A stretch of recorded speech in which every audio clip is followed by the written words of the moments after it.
Puerto Rico, una tierra de belleza, de ritmo y de sabor.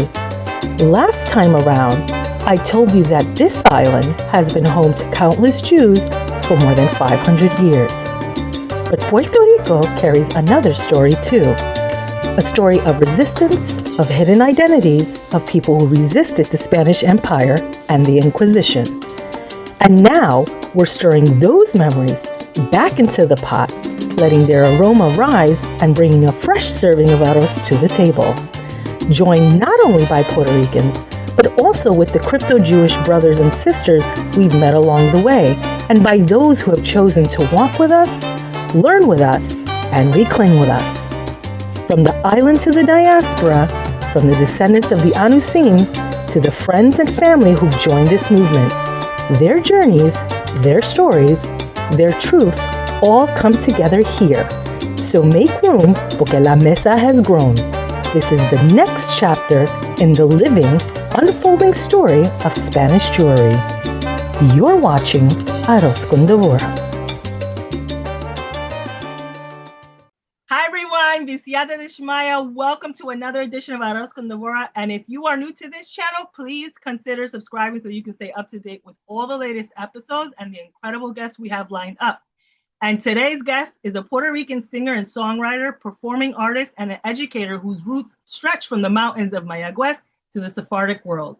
Trained in opera with a master's degree from the University of Central Florida, she's built a dynamic career that blends classical technique with the rhythms of the Caribbean, Hebrew music, and Ladino tradition, and has recorded and collaborated with artists from Israel, Spain, Puerto Rico, Argentina, Venezuela, and the US, including the renowned Israeli producer and singer-songwriter Yair Levi, which, by the way, Yair is my son's name, and as you know, Levi is my last name as well.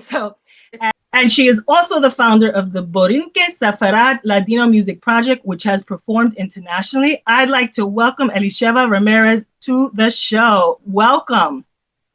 Thank you so much, Devorah. It's a blessing. It's a bracha to be here, and it's almost like unreal, you know. Considering the fact that I've been following you for so many years now. You know, this really, I have to tell you, I don't know what's happening lately. And I was talking to Ronit about this. And I don't know if it was on, and by the time this airs, Ronit Treatment, I think that her episode would have already aired. And we were talking about it, and I can't remember if we talked about it on when we were recording or off. And I said, Ronit, like, it was such a special time to have done this when we did this, right? And you don't realize the impact you were having. But I feel like lately, I don't know what's happening. Like, people are saying, oh my gosh, like, and I'm like, oh my, like, are you talking to me, right? Like, it's like, it's surreal for me when I hear this, because it's like, mamash, I'm just doing my stuff, putting my sazon out there, and you don't know who it's like affecting. And so I think for myself that whenever I hear that feedback that you've had such an impact on somebody's life, it really, like, it gives you so much hizuk to keep doing what you're doing, because it's like Ronit said, like, you can put a post out there and you get like one like, and it's probably your one like, right? Yeah. Yeah.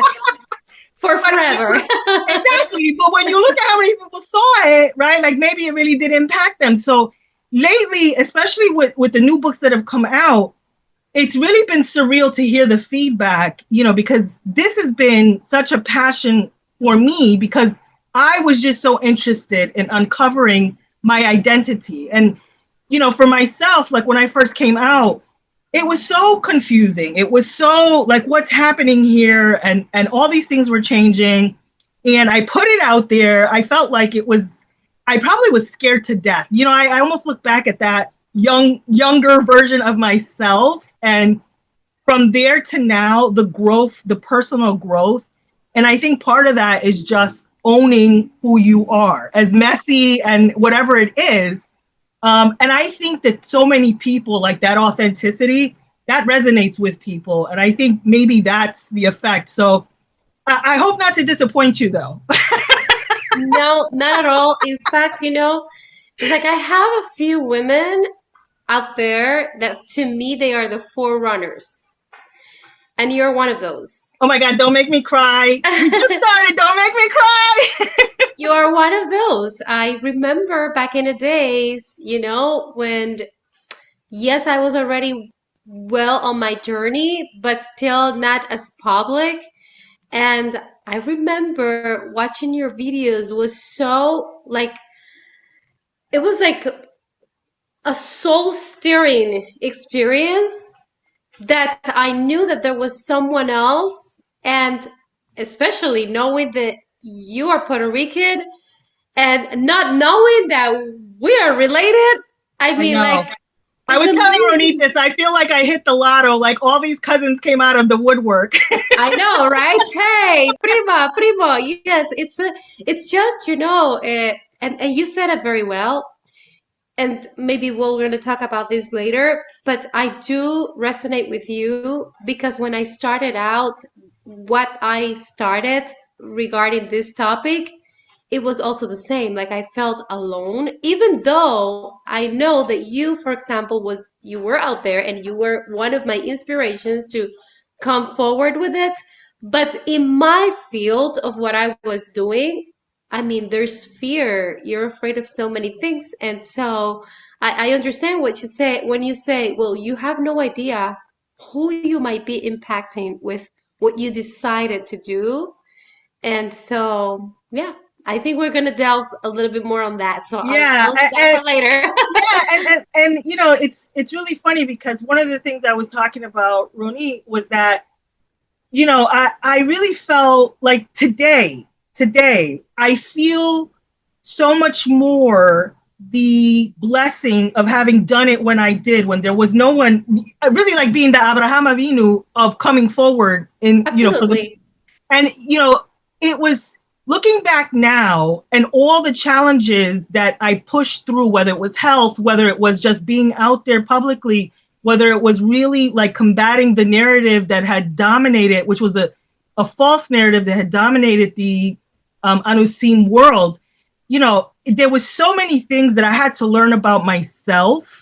And even in that process, I will say in all of and I've been through a lot of things, and there's maybe a handful of people that really, really know the all behind the scenes of my entire life.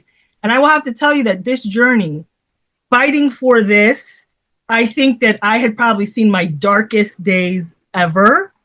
I had so much growth, and having been so ill and having almost, lost your life and to come back from all of that. Today, I feel like, I don't really have the same fear that I had before. I feel like so appreciative of everything. And like I told Ronit, if it all ended today, Has v'shalom, I'd be really, really happy with what was accomplished that I was able to be part of. And to see where it's grown from then to now, I could have never in my wildest dreams. Like I by no means today feel alone in this journey. And I do not feel alone or crazy as a Puerto Rican person coming forward with this ancestry, no matter how messy and, long suffering it's been. So I really like, I'll tell you what, the Devorah Esther today, she's got like mamash family size sazon paquetes in her pocket at the ready, hot and ready, like little Caesars. I was thinking that it's just, now it's not just arroz con habichuelas or Devorah with habichuelas. I think you're trying to make a spin-off, man. This is like arroz con Devorah. You're making arroz con habichuela. I know, but every time I hear arroz con Devorah, listen, I'm Puerto Rican. I hear arroz con habichuela, okay? Maybe that's a spin-off, right? Maybe that's for everyone who's not Puerto Rican, right? Like that's a spin-off. Right.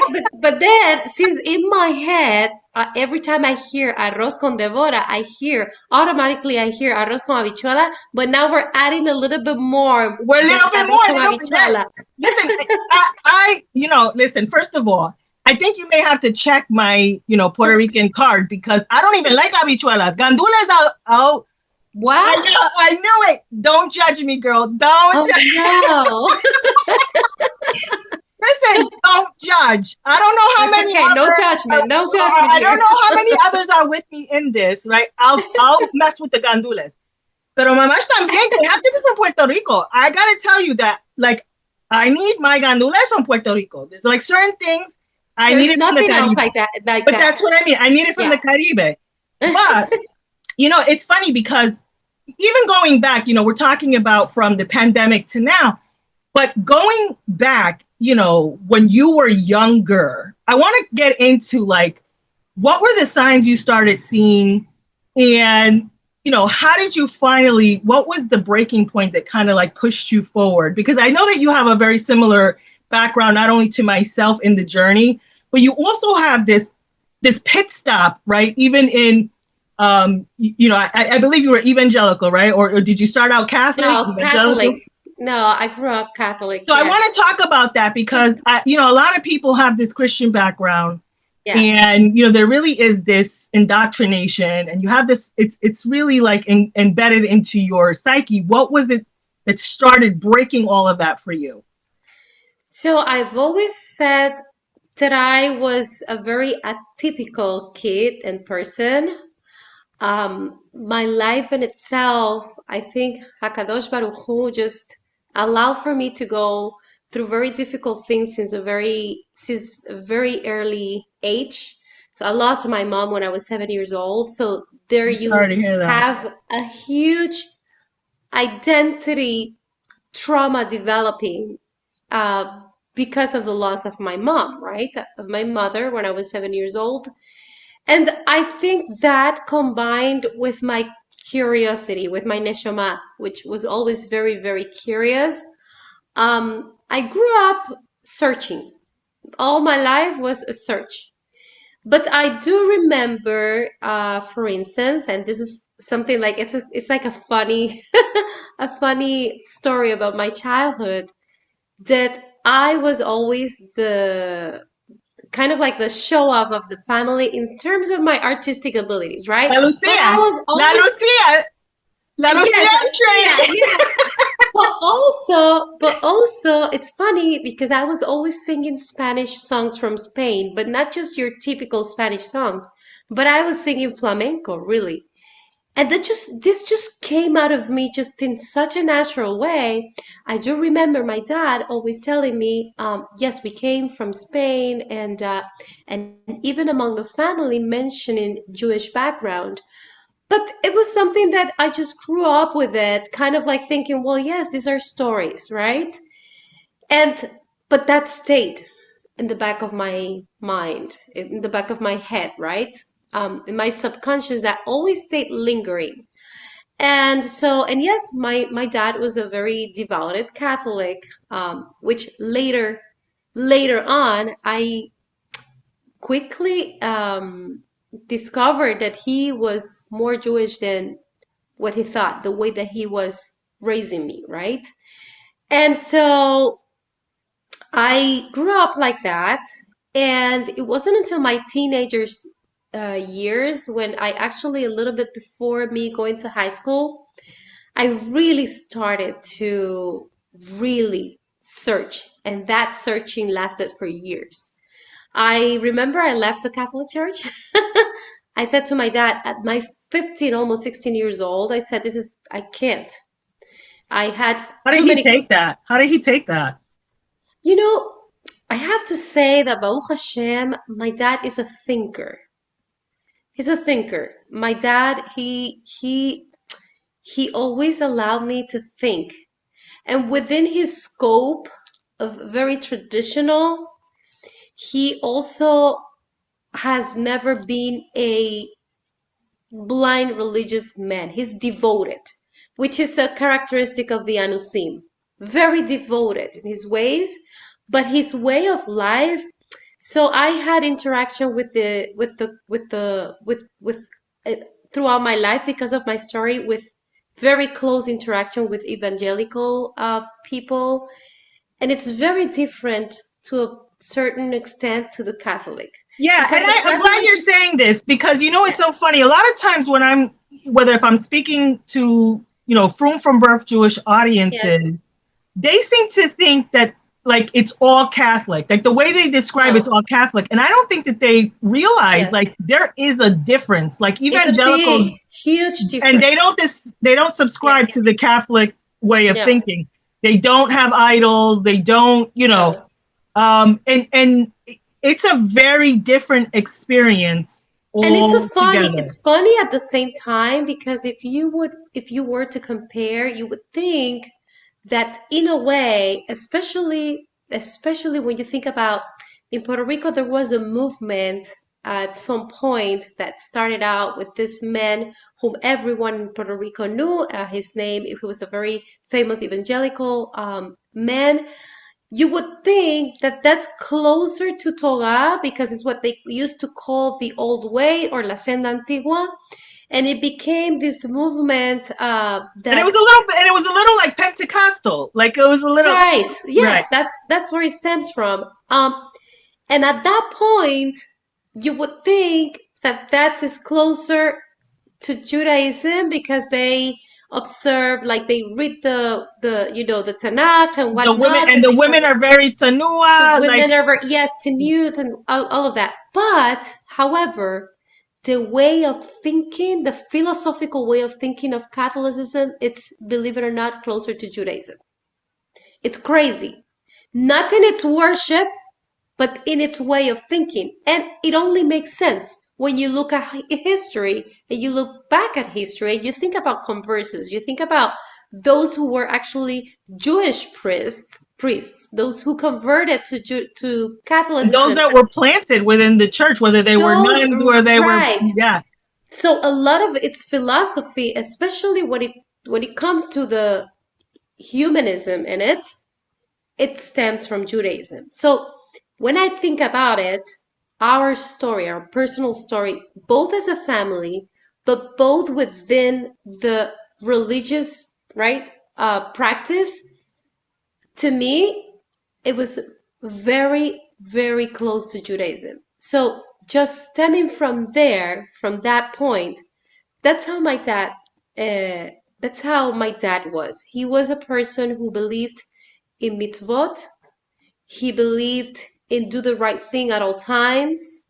You, especially he was a military, so en mi casa era, mira, todo así, very, very strict. But at the same time, he gave us the space to think. And so honestly, I don't remember like a trauma or anything like I'm going to desheredarte, like you're going to be like cast out from the family for saying this. I don't remember any of that. Obviously, it did hurt him because especially in very traditional Catholic families, it's sort of like a thing where you decide not to be, go to the church anymore. You know what I think sometimes? I think sometimes that some of their angst Yes, is, how is the rest of the family going to perceive you? Is there going to be a separation where you're no longer included? Does this mean you won't be around? And it's funny because I had this conversation. I used to be, involved with converts when they were going through their process years right. ago. And one of the things that usually consistently came up was the relationship with their family after they converted. And, how they were really trying to say, especially if they had children, right? Like, please do not buy Christmas, like all these Right. conversations. And one of the things I said is, in a way, you have to have Rahmanis for your parents, right? Because they're kind of mourning a version of you that, right? Like, it's Absolutely. like you're not physically dead, but the version they knew of you no longer exists either. And it's Right. this in-between space that a lot of people on this journey, whether they are anusim or not anusim, just a straight, ger, that they have this really, it's like a duality that they're trying to push Yeah. through. And I don't think, and trying to get people to accept those Yes. boundaries. Like there's new Yes. boundaries you have to put Yes. up and enforce. yes. And I think, honestly, Devorah, I think the duality goes with you all of your life. Yes. That's your makeup. And yes, which to me, honestly, it's a bracha because it puts us in a position where we can understand many things. it's still a huge challenge. For me, Baruch Hashem, I didn't have to go through that so bad because I started my journey very young.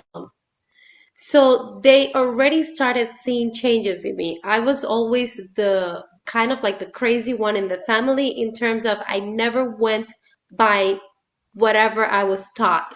So it was kind of like expected that I would come up with whatever at any time, right? But I would tell you that in my life, and maybe we can talk about that later, it was more about the circle that was close to me at the moment.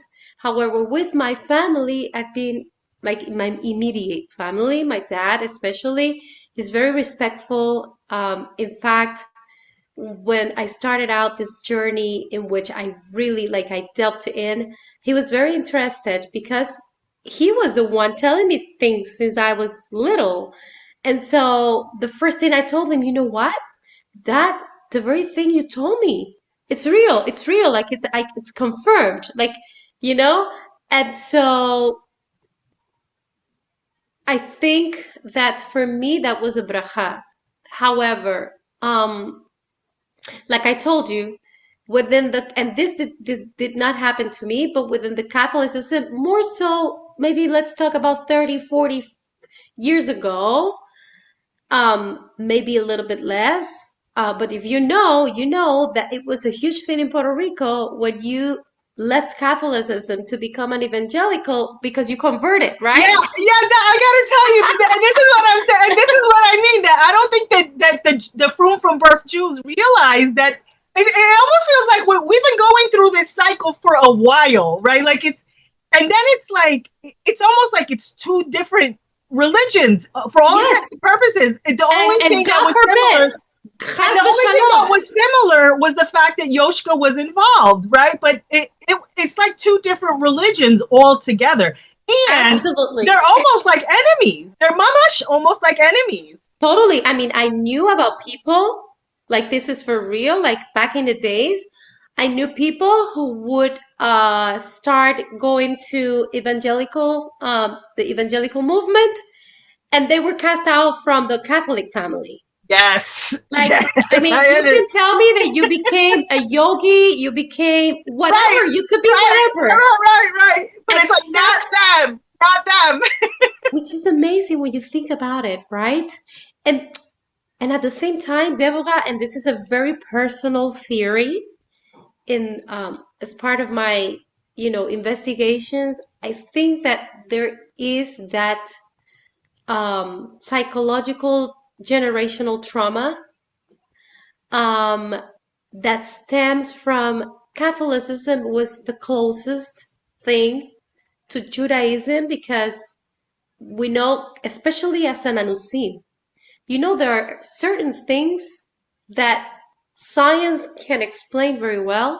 There are others that only the experiential can tell very well. And I always like to compare this to the Talmud because tradition is everything, right? In Judaism, we can actually prove things because they're written in the Talmud. And it is that oral traditional that was passed down, right, by generations.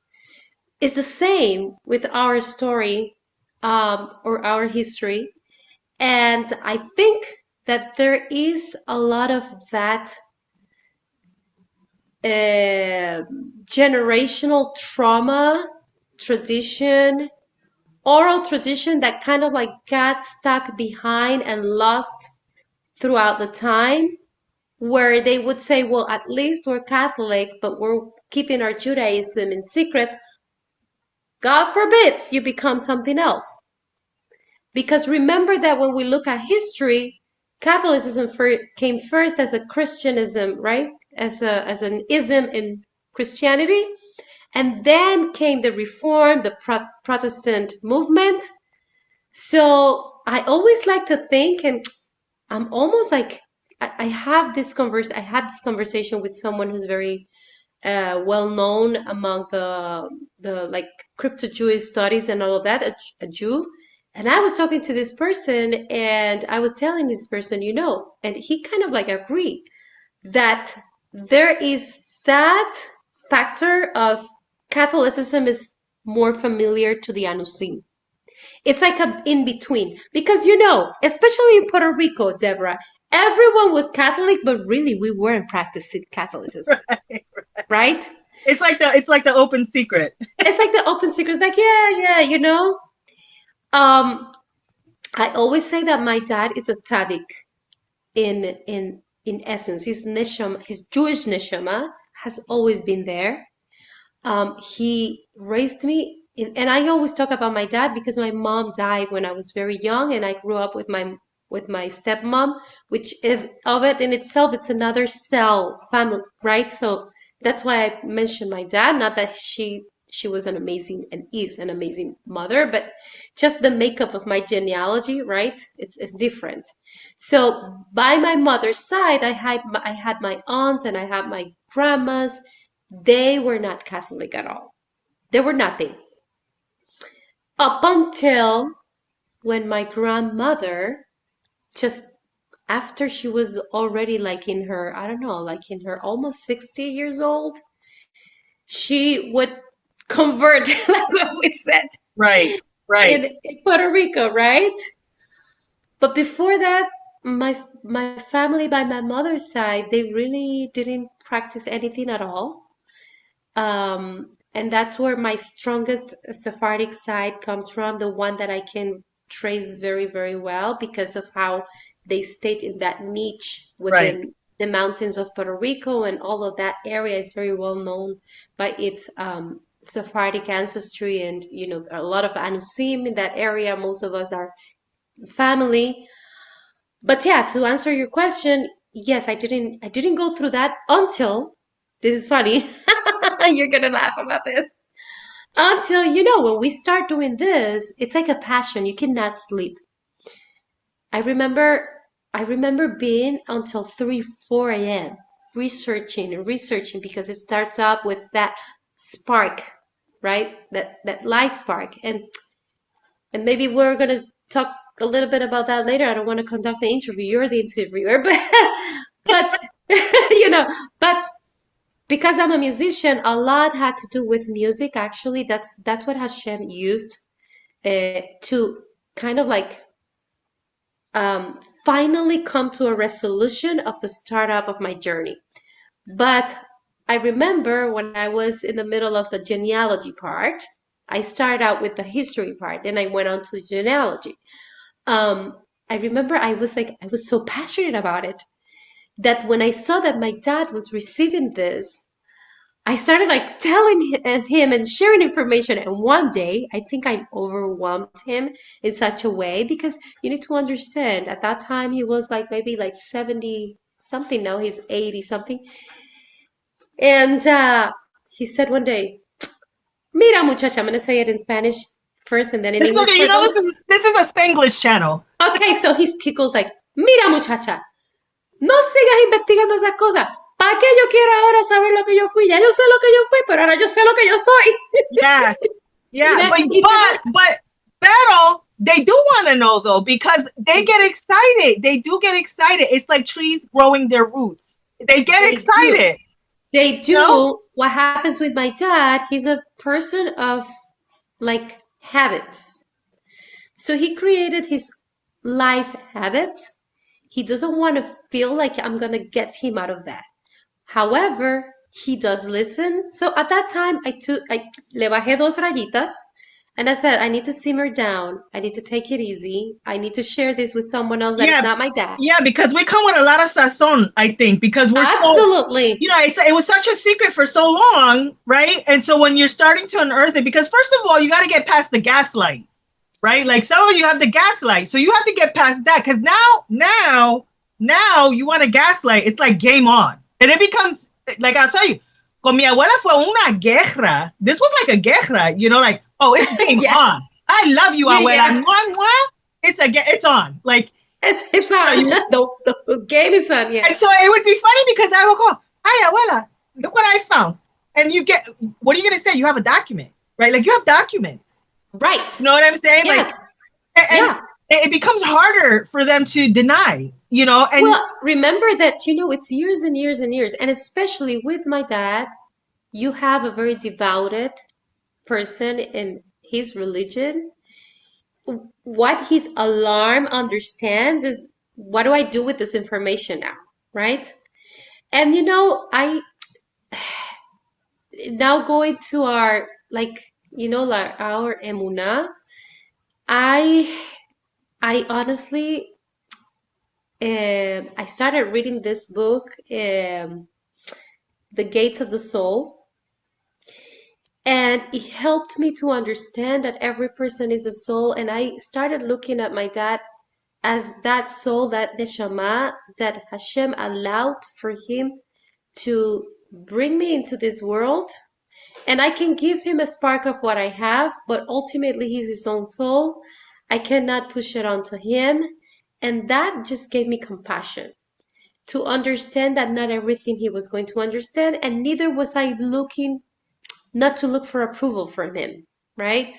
And you need to understand, and I know you understand very well, that this comes with a lot of our own baggage and our own looking for acceptance from ourselves to ourselves. And my journey was very unique because I was already out of my house a long time ago. I moved out of my home very, very young because of my studies, and I went to study abroad. So I already had a life, even though I was very young still. I already had a life. So they were looking at me not like that kid that's under my roof. Now I am an adult to their eyes, right? So there is that respect still. Of course, there's always someone from the family who believes you're crazy, you're cuckoo, you lost it. And they see themselves so far removed from where you are walking, which is crazy because we have the same blood. You're coming from the same place.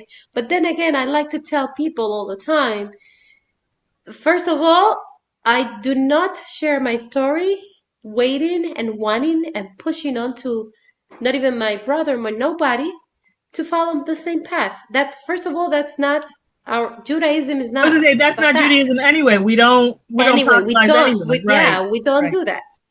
So that's okay. But also the other part is our emotion, right? What our emotion wants or would like, right?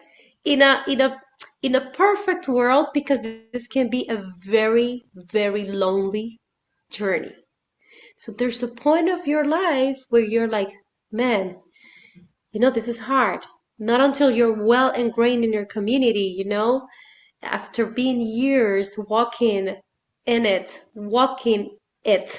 right? So those are those moments where you say, I wish. But after you've gone through that, you learn that, that's the story of our people.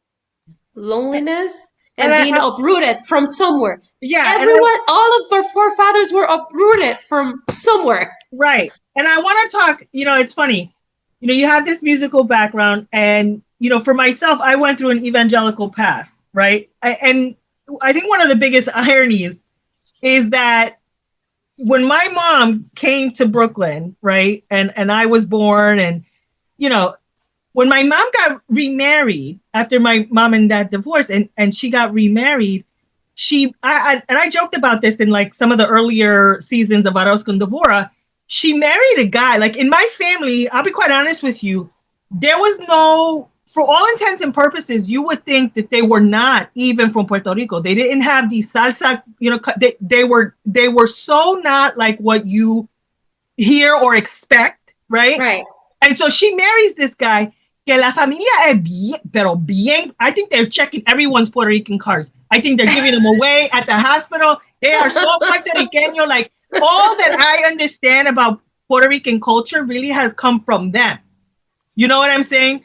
Everything, like everything. I think that they hand out, I think they check the Puerto Rican cards on the regular to see who's fronting. I truly believe this. So this for me was a culture shock, coming into this family. And this was the first time, my mom was raised in a Catholic setting. So now, and let me tell you something.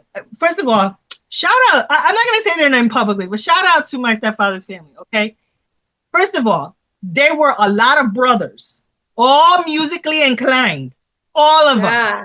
And every opportunity to practice, I think they were auditioning for a Gran Cambo. Okay. Gran Cambo, wow. I think this is what they were doing.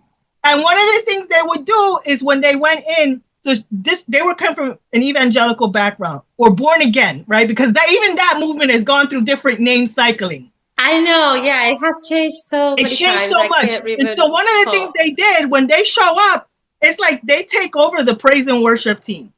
Like every time, because you would practice, they would practice on the weekdays, right? It was always like Wednesday night, whatever, Bible study. That was their opportunity to put on the Gran Cambo show, okay? And it was Gran Cambo praise and worship. So it's really funny because there is this musical aspect that they try to come in. And this was totally different, okay? So for me, I'm hearing like casi salsa in the stage, right? And all on praise and worship.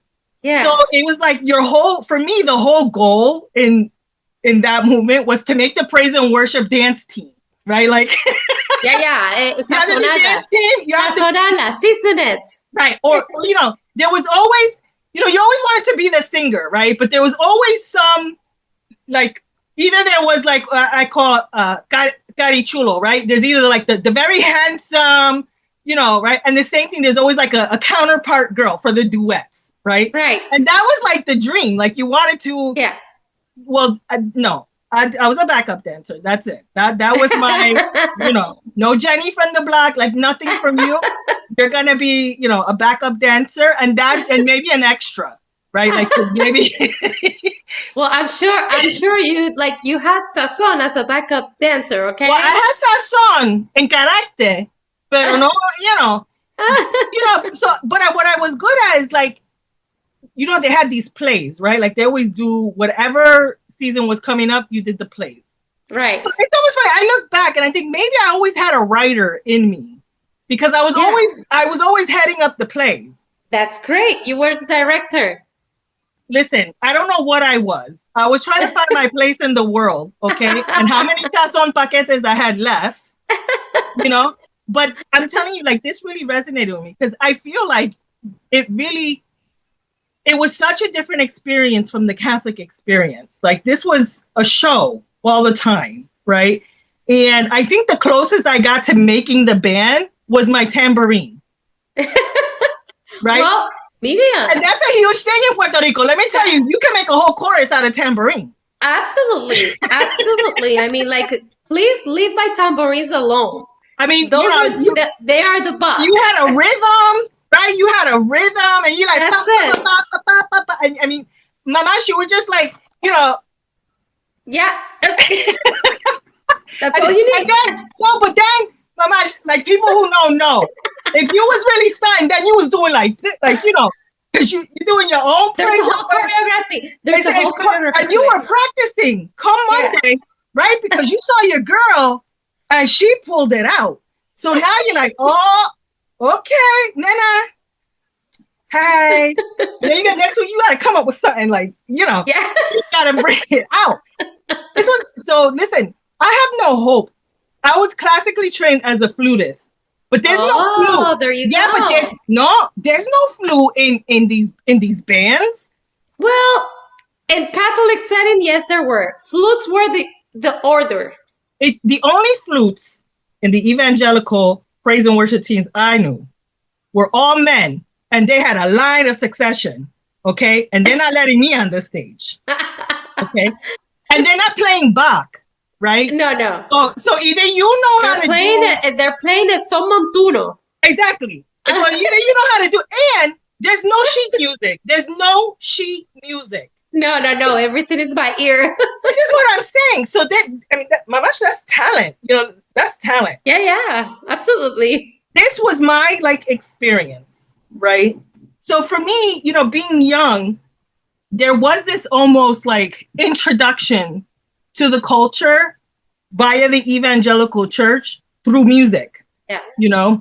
And I think a lot of people, if you notice, in the difference I find in Catholic settings to evangelical is you find that there's more. It's funny. In many ways, it almost mirrors from birth and the Unseen Fire, right? Absolutely. Where the from birth, they know by rote. They know what to do, when to do it, how to do it, right? Yeah. And that reminds me a lot of the Catholic liturgy and all that, the nuances of that. And then you have like this evangelical that really reminds me of the Unseen Fire. Because when we come, we have sazon and we're gran cambo all the time. We talk with our hands. Yeah. It's like, we don't need a microphone. Don't Sephardi with a mic. Don't do it. Don't do it. We don't need it. This is what I'm saying. So it's like, this was my introduction.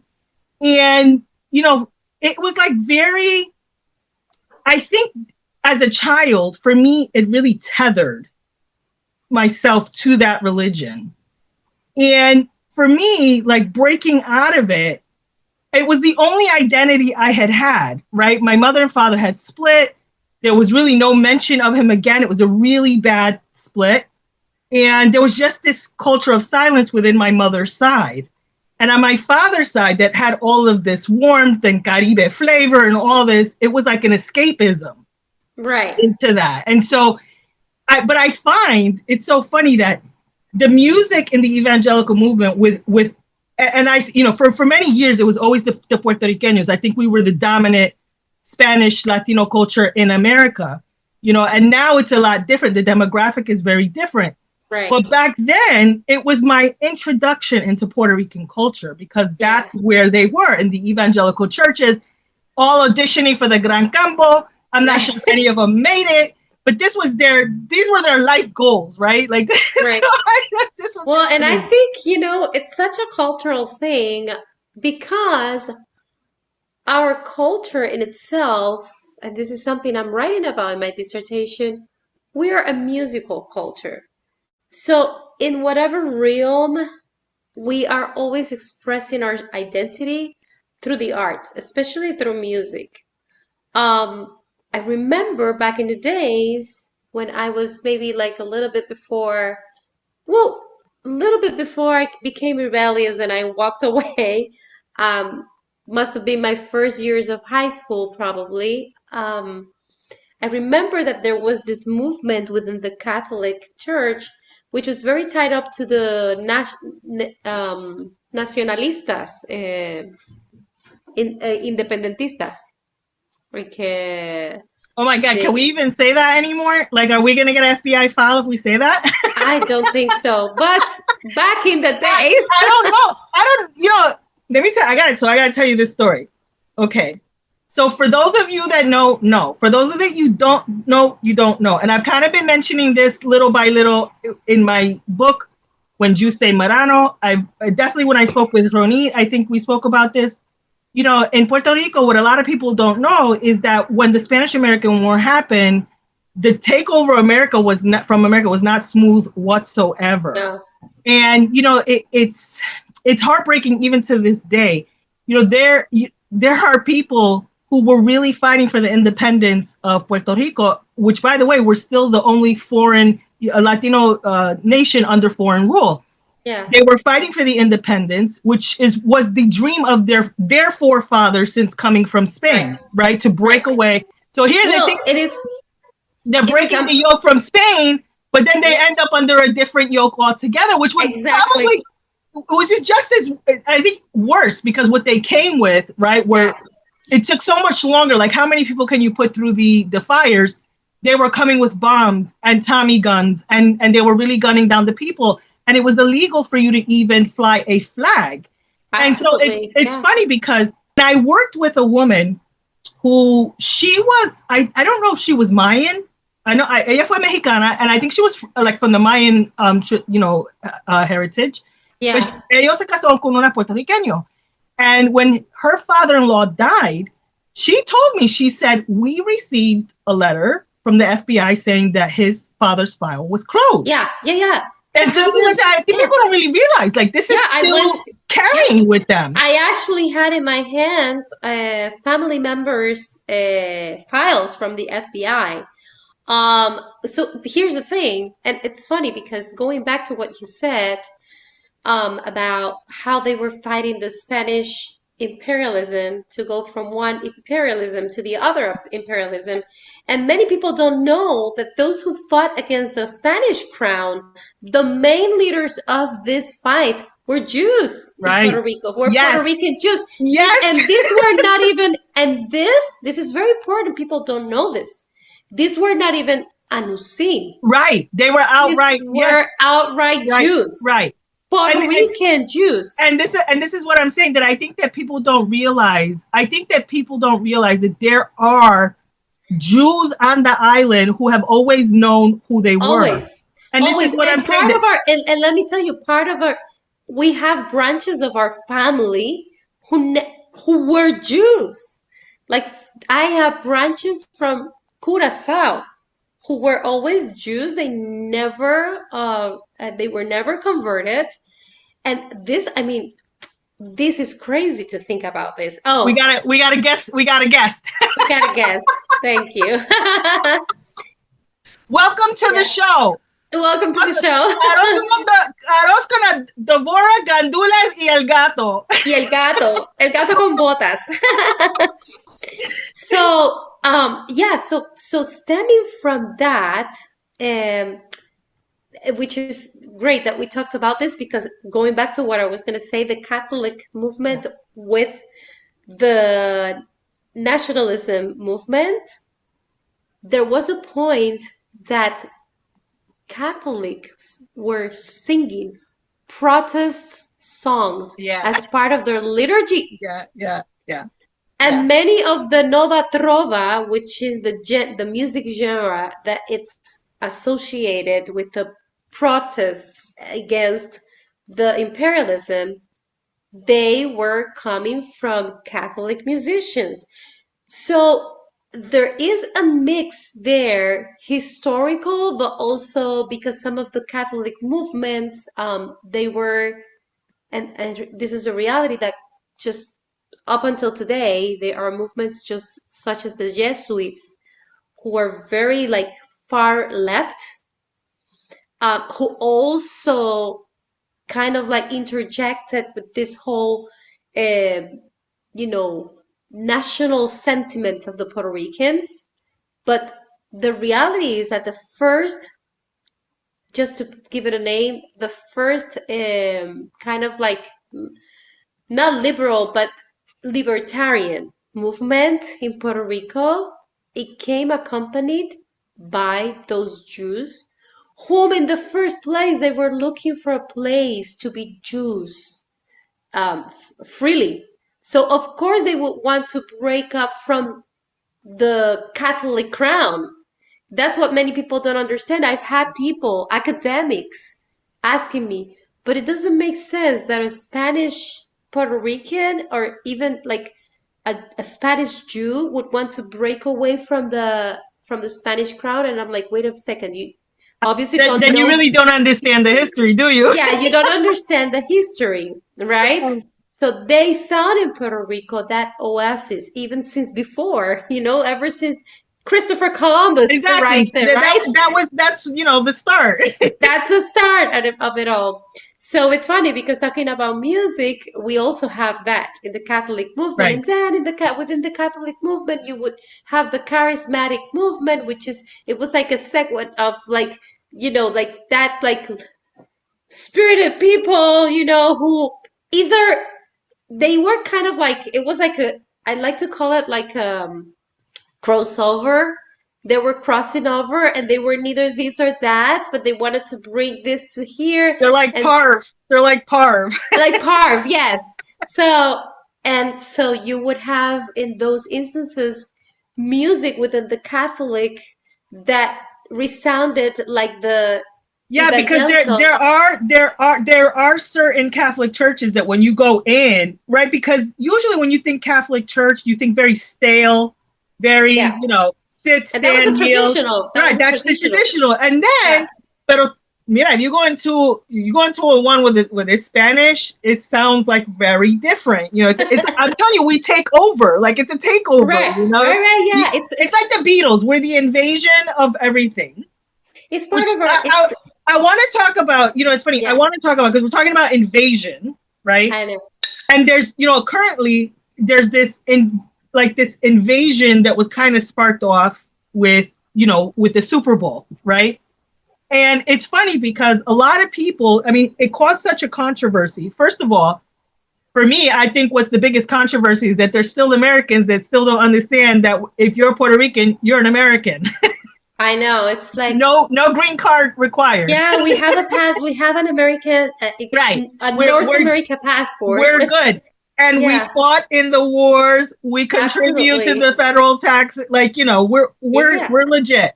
Yeah, and I think it wherever you felt or wherever you stood. I didn't really know much about him as an artist. I can tell you safely, I won't be out buying his music. No, absolutely not. I don't. But what I really respect was what he did as far as bringing attention to what we have never been able to say out loud. Right.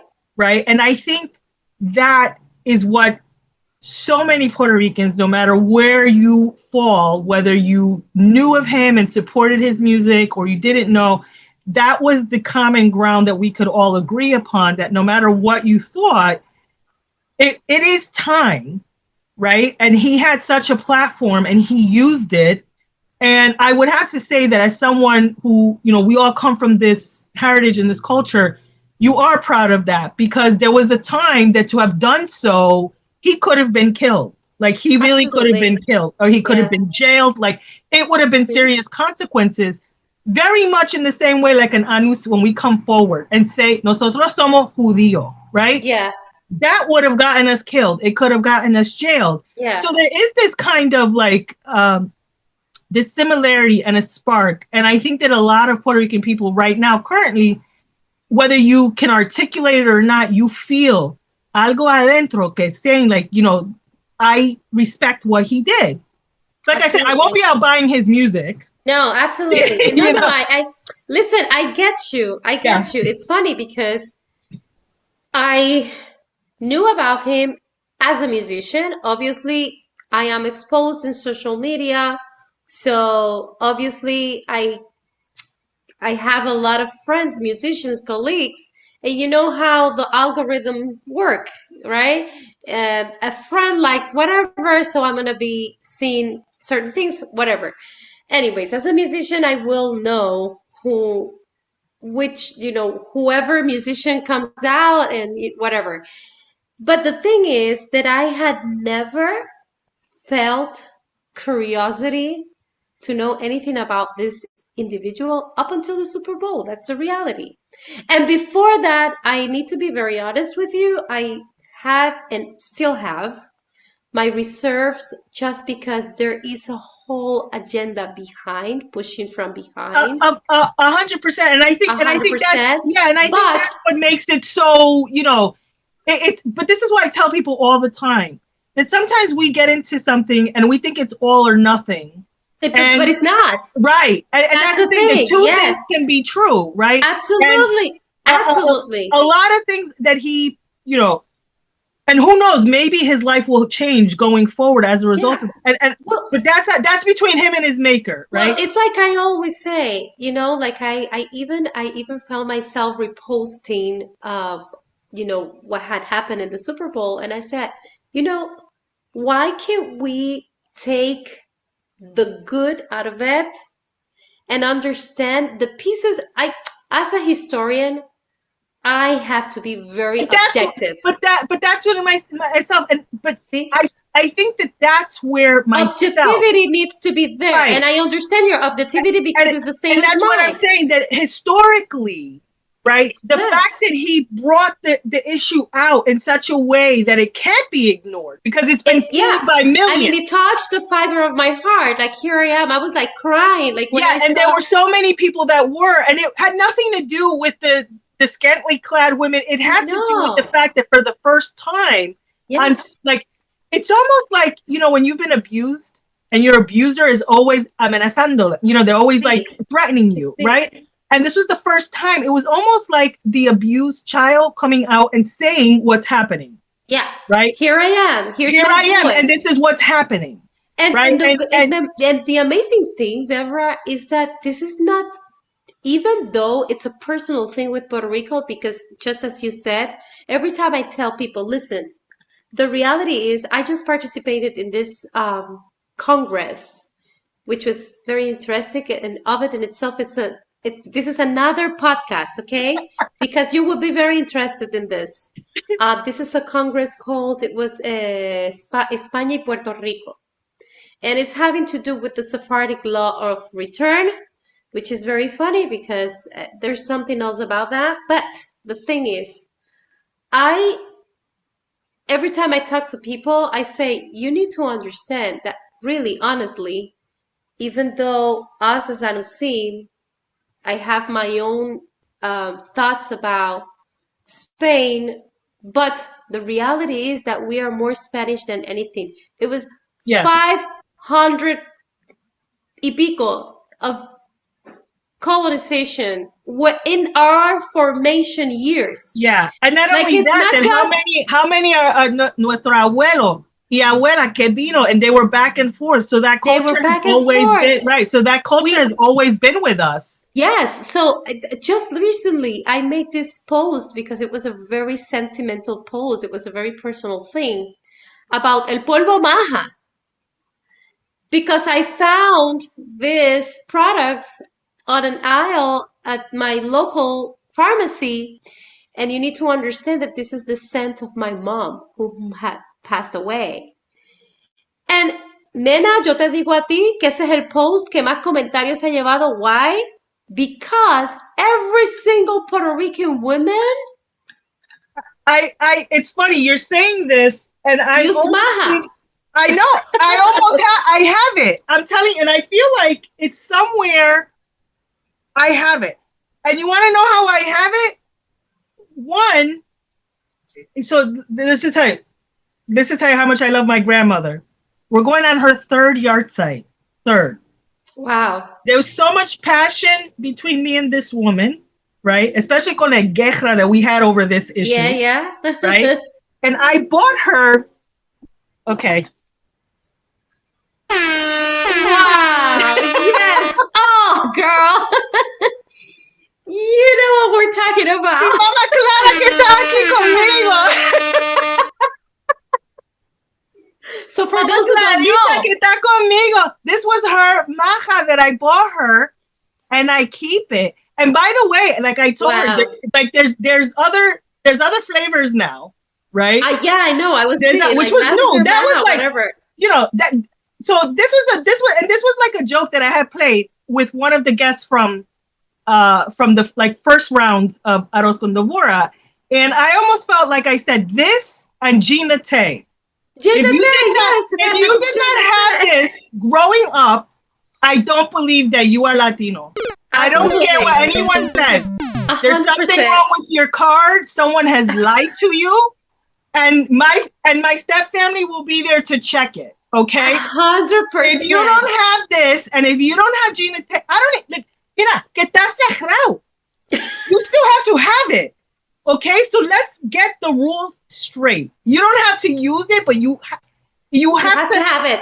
You know when you're married in the Jewish custom and you have to have your ketubah?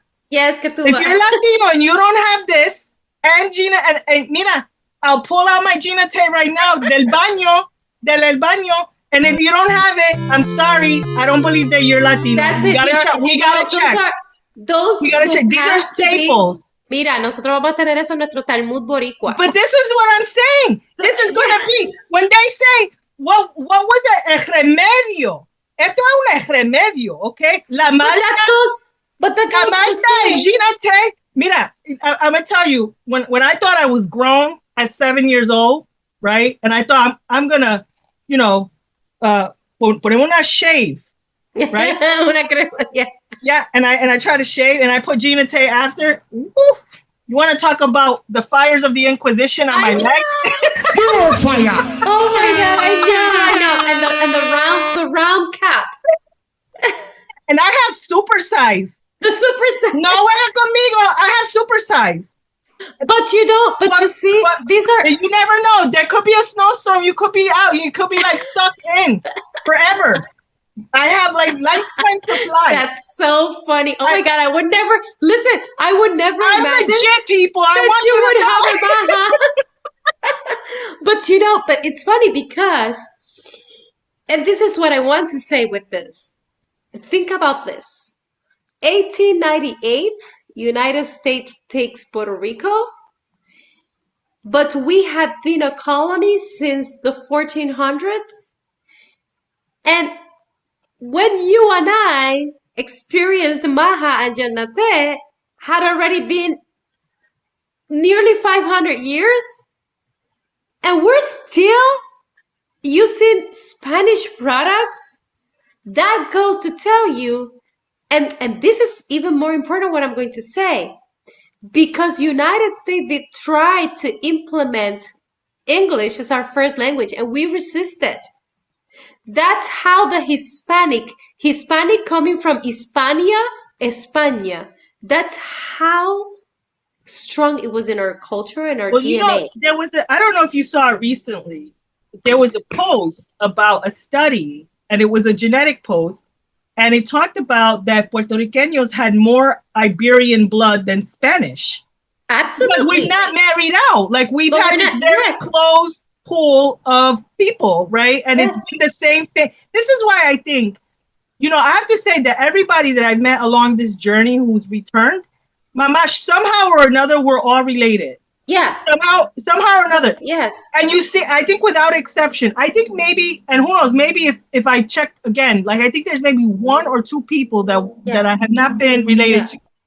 Well, we need to understand that we're 100 per 35 island, so it's very small, and the hubs, they stay together, and even where they were coming from, they were all mingling. They were all making business. They were all surviving and keeping those ties together. Yeah, I mean, they definitely had a network that's still in place to this day, and it's absolutely. Funny. I literally, you know, I think when I did Watchmen #3, it was very important for me to move the story into Puerto Rico, and this book was like, it was the biggest book I had done. It was the hardest book to do, and this week in particular that we're, you know, filming this, I have so many calls, so many, you know, people contacting me, whether it's through the WhatsApp or the emails.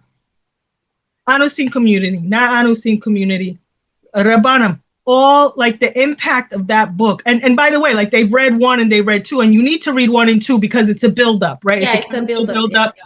And, you know, it's like amazing to me because, you know, the idea, you know, it started out, and I think we had spoken when I was starting to do the documentary, and it was starting to unravel and be very apparent to me that there was so much come August 1st of the history lost, right?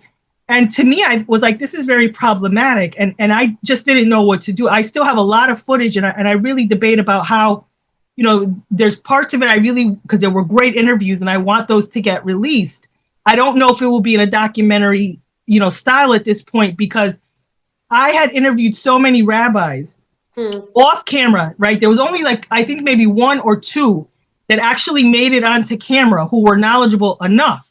But they also had been open-minded, even within what they understood and what they had learned, because they were seeing the evidence in real time through, you know, the years of investigation. But there were a lot of rabbis who even, you know, would be self-proclaimed as saying that they were experts, and the information was so bad. And I said, what am I going to do with this, right? Like, and I was like, in a way, very heartbroken, right? Because at the time, even in my own naivete, that I really believed that the rabbis know everything, which they're human. They only know what they've been exposed to. Right. There was this heartbreak, I think, to realize that there was so much missing, but what had been replaced was this narrative that was not correct either. And it was so damaging to the identity of the Anusim and the people who were trying to come forward, you know, with the use of the word Majano, the use of the word shweta. Like these were like, and people, well, this is what we always call them. Oh, okay, but it's not Gucci. Like we're not. Right. Okay. Yes, it's actually. It's not okay to say this. So, okay. Yeah. you know, the first book, I said, let me at least do a short story, right? Based on my ancestors, you know, or at least the characters, they're named after my ancestors, really telling about what it was like. And part of it, you know, I wanted to have people understand what the word marrano meant and use it in context so they understood. Right. This ain't Gucci. Like you can't just. Right. Don't say that to the wrong, you're going to say it to the wrong person one day, right? Because I think people are really, I think their tolerance level of it is at breaking point. And so, and the thing is that part of it, the narrative, it was so, people really thought this is the way that they refer, you to say marrano meant it was a great thing, right? And so there was like 99% of Am Yisrael that didn't even understand that the word marrano meant something very negative. That wasn't what bothered me. What bothered me was the 1% that actually were coming from Rabbanim who knew the word, understood the word, and kept using it. Right. That's, for me, that was a real switching point. Right. Because I don't even want to cry.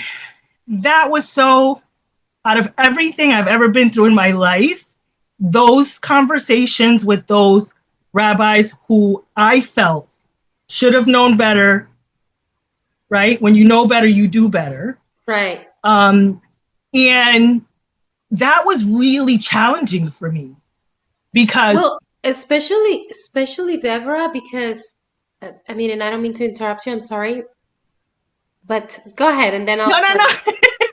No. It's just I'm feeling you. Because we need to overcome so much. Yeah.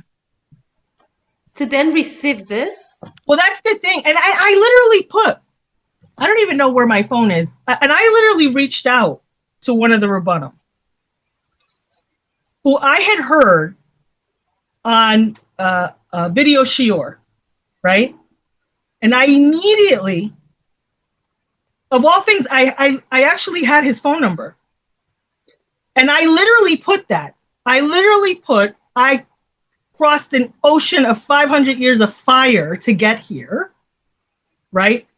And this was like right before Rosh Hashanah. I literally said, like, if there is, for whatever it is you feel that let it be over, right? Like, let's have peace with each other finally. And I think he, thank God he got it, right? He apologized. He said that that the word is derogatory. And I said, then why do the Rabbanim keep calling us that? And he literally said, I don't know. But I think it hit him, right? And I think that's what it is, right? Like until you call it out. That's exactly what I was going to say. Remember that this is as anything in life. Yeah. Everything becomes a norm, right? A habit, an accepted concept, right? Until someone calls it out, right? And all of a sudden, oh wait, even those who knew it but had not thought about it, they say, "Caramba, it's true." Yeah, and that's why for me, and it was funny because I felt like I remember for me what the breaking point was. It was actually, and I put this in when Jews say Marrano. It was a LinkedIn post because they were trying to, I don't know if you remember, because I think I posted this on Facebook as well, right? Yeah, I remember. Right? Yes. You remember this, right? Yeah, so this was like summertime, right? This was summertime. Yes, back in summer, yeah. Yeah, and I was so flabbergasted, not just because of the ignorance of trying to compare Jews that were coming from escaping the Inquisition and post-expulsion Spain to people who have these voluntary choices of being outwardly Jewish. Not the same thing. Right. I think that was one, right? Yes. What really upset me was the whole community, and I'm seeing Rabbanim again celebrating the post. Like, really? Like, didn't we talk about this already? Yeah, like, didn't we talk about, haven't we been, and I think that, and then they come out and they have these, books, Marrano, Shweta. It's Like, almost, you know what, Deborah, can you imagine if they were doing the N-word like this? I was just thinking about that. Well, you and I know, because my family's from New They York. would be storming the Bastille. Or like, are you crazy? And this is Out what of I'm all saying. people, I know you know, and I know, because But this is what I'm saying. That it's so crazy because to me, you know, I really feel that when the book came out, I got a lot of emails from people who were saying, it was like you were saying exactly what's been on the tip of my tongue to say all this time. Because you know that when the rabbi or whoever is saying it, you can tell they're not saying it to be shady, right? They really don't know. And you almost feel caught off guard. Right? And I put in the book, it's like like seeing a welcome mat with a typo on it. Like you don't quite know what to make of it, but you feel some kind of way.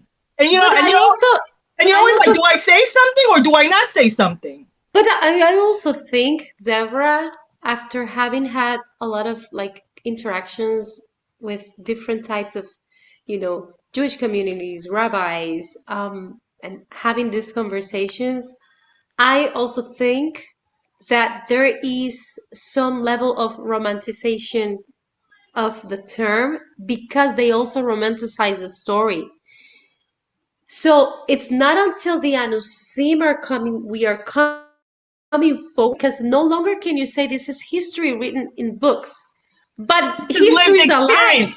Yeah, this is lived experience, and this is why this is lived experience. Like this is why I'm saying like it's not the same. Academia is being challenged. Right. I think the academics are being challenged because they're regurgitating this very sanitized story. Absolutely. And the actual, you know, testimony of the people who are either lived it or remember their grandparents.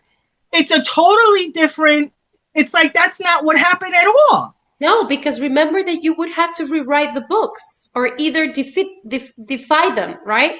And that's starting even with Columbus. And I think that so many people don't realize how much the propaganda machine, which is still in place now, and I think that Am Yisrael really needs to understand that what happened wasn't 500 years ago. You are still being affected by this, and you had no idea, and you're still being, you know, affected by this. Absolutely, I think that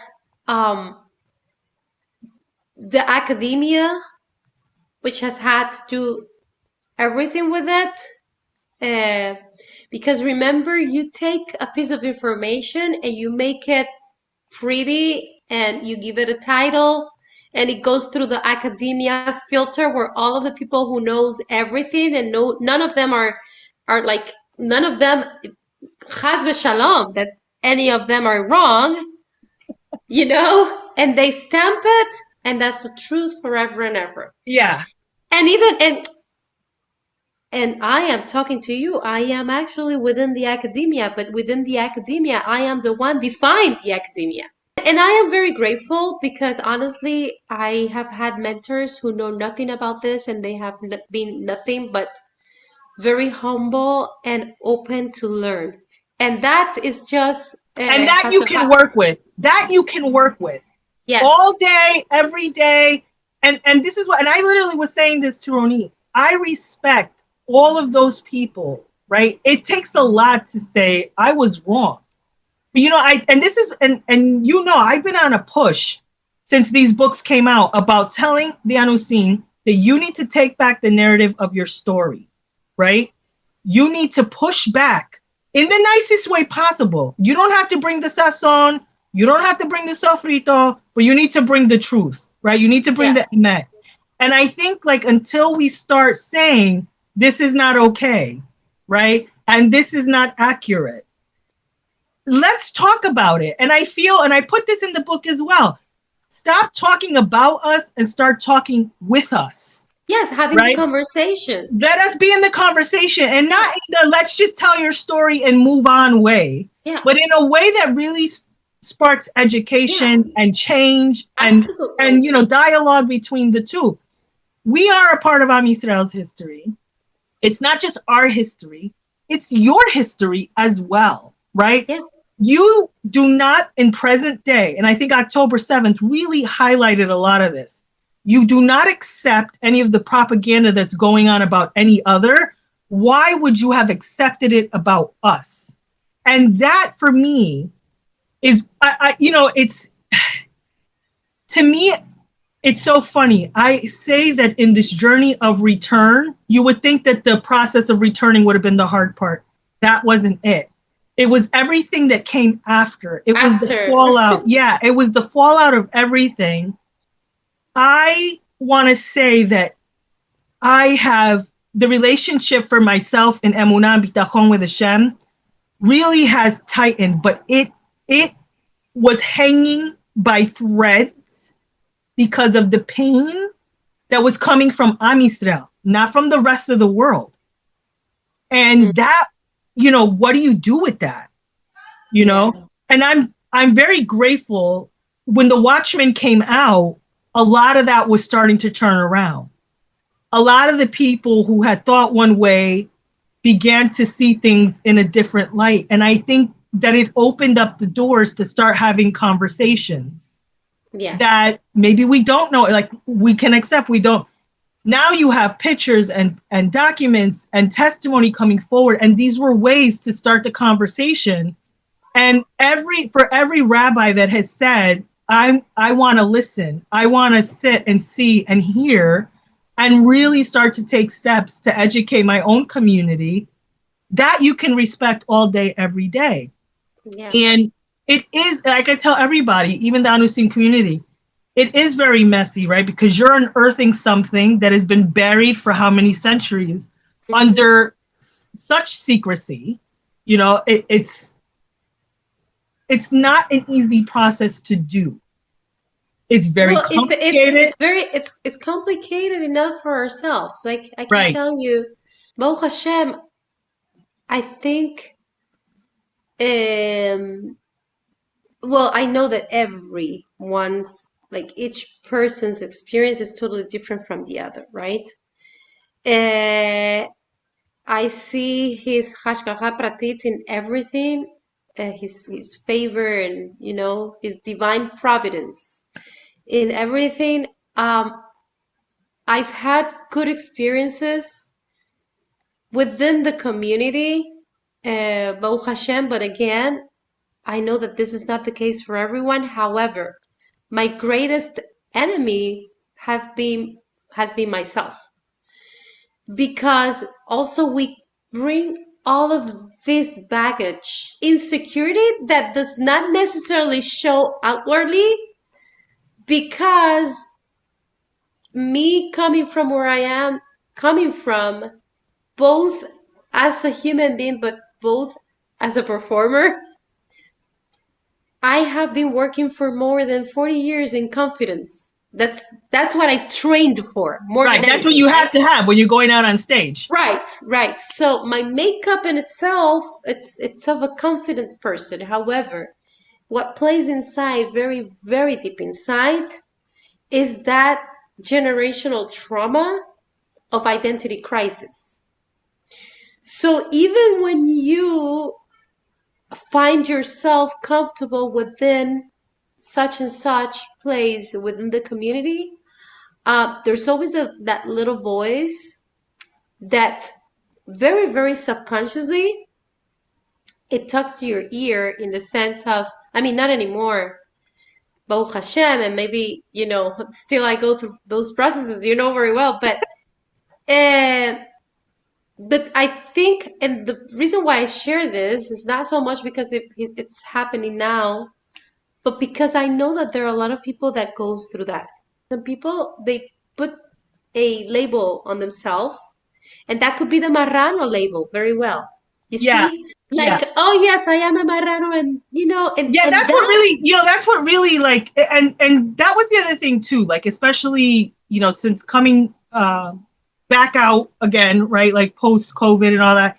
That was one of the things that I really, when you see some of the people that get an opportunity to come onto a platform, and, I feel like for every person that comes out, I think that they have to be cognizant, right? Telling your story is telling your story.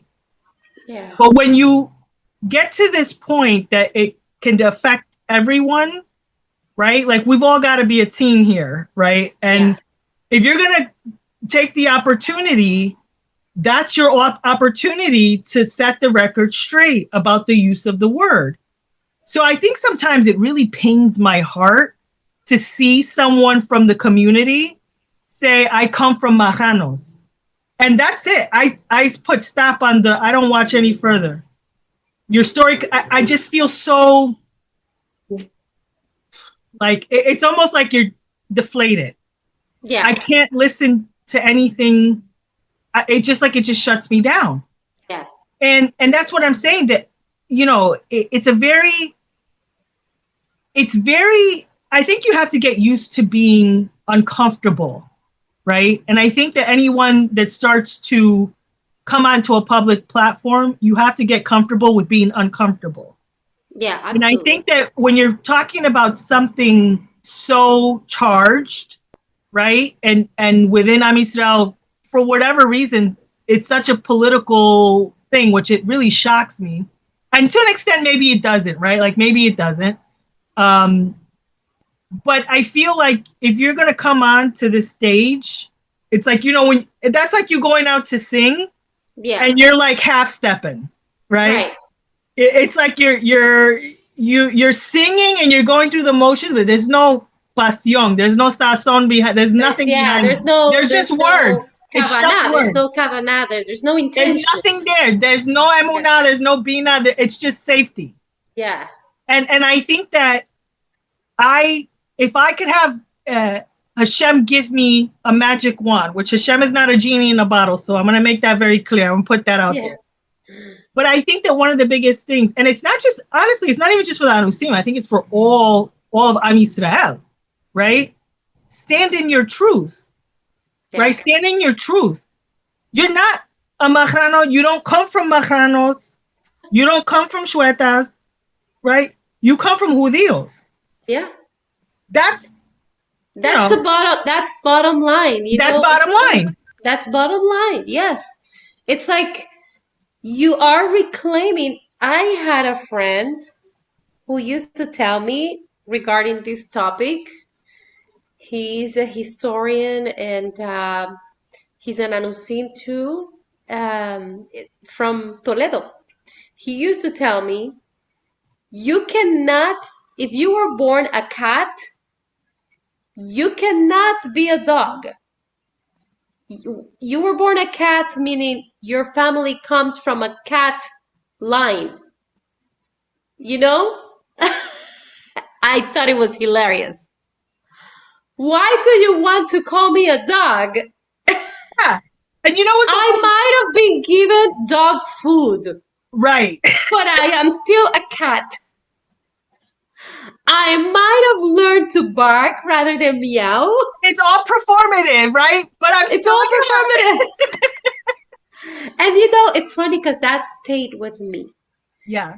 And that actually empowered me. I remember very well that trip to Toledo when I met this man. And that really changed my life. That really made me, it gave me empowerment to understand where I am coming from. And as much as we have such a beautiful diversity within, I mean, but who doesn't in Am Yisrael? Who does not have diversity within their lineage, right? Yes. And that's what people also need to understand. But I know where I am, where I come from. And not only where I came from, and this takes me back to understand that, like I said at the beginning, this is not for me to want for everyone who comes from the same place to be a Baal Shuvah. Right. Not necessarily do you have to, but if at least, which is part of the reason for my work, if at least you understand it and then you internalize it, then you know what? There can be not only understanding, but anti-Semitism. We fight that. Because people are afraid of what they do not know and therefore create their narratives and believe the narratives that are created surrounding it, surrounding the whatever it is, the concept, whatever. But for me, at a personal level, yes, this is who I am, and this is what I decided also to be at a performative level. You know what's so funny? It's so funny that you're saying this because I feel like this is lately. So, who knows? I'm not going to say her name publicly, but I had a private conversation, and this actually happened to do when I was writing the book, The Pains of Time. And I was speaking to a very, very, I still haven't found our connection yet, but I know because we're all related. So I have a feeling like it's coming, right? Yeah. And I was talking about how, when I write a book, the hardest thing for me is to name the chapters, right? And I usually leave it to the end because I feel like if I put the name, then everything becomes within that name. Limited, right? yes. It's limited. I get you. Yes. So it's like I let the creative space go and then come back to it after, right? And I name it. And I was talking to her about it, and she said she actually brought up, if she's watching this, she's probably gonna laugh because she's probably heard this like 3 or 4 times since Arroz and Devorah did the reboot. And I told her that she didn't realize like how like that was sazón flotando por todo lado, okay? I lost so much sazón, I couldn't even believe like the wisdom that came down and hit me. But she said the pasuk, when Hashem was naming everything, then it was. But the reason why I'm saying this, again, for everyone watching, yes, this is probably the 15th time you heard it. Make it number 16. Apúntalo. When Hashem says, when he names something, it is. So to me, when he named everyone that, que ellos fueron anusim, judío, they're always going to come back to that. That's going to be their default. And they're going to fight for that because Hashem put that name on us. Absolutely. So I feel like it's you have no other choice but to be judío. Yeah, it's funny that you say that because I remember in my journey, I wrote this song. And the song, it's titled, He Knows My Name. And it was precisely because of that. Because he, based on that, which you are saying, because yes, absolutely. If he said it was, it is. There's no way you can be otherwise. And I need to say something about this because this also entails a lot of humbleness. Because, and here comes the part of us going through the process of returning through a learning process, through a process of unlearning to learn. And again, nobody's process is the same as the other. I bet, because I've heard so many stories, I'm sure you have too. Every time I hear a story, I'm like, what? And at the same time, it's all the same where you come from, but the way that you get to, totally different. And the sentiment is the same, the struggle is the same, yet the process is not the same. And I always like to say that yes, for all of us, there is a process of unlearning, relearning. But I always think, Devorah, that just as Hashem wrote what it is, that when he said it, what it is, he also, the Torah was already in our neshama. Yeah, absolutely. And it's amazing because it's like, tú sabes cuando las abuelas decían que el bebé nace con el bollo debajo del brazo. We are born with the Torah already. I know. Apúntate esa es nueva. Apúntalo. El rollo debajo del brazo. We got no tambourine for that.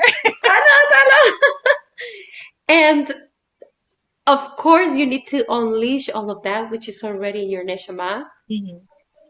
I've heard people talking about I once heard this woman saying, and this must have been probably, I can't remember, it was an interview through Radio Sepharad or what, but I remember that she said that she used to have dreams where she saw Hebrew letters.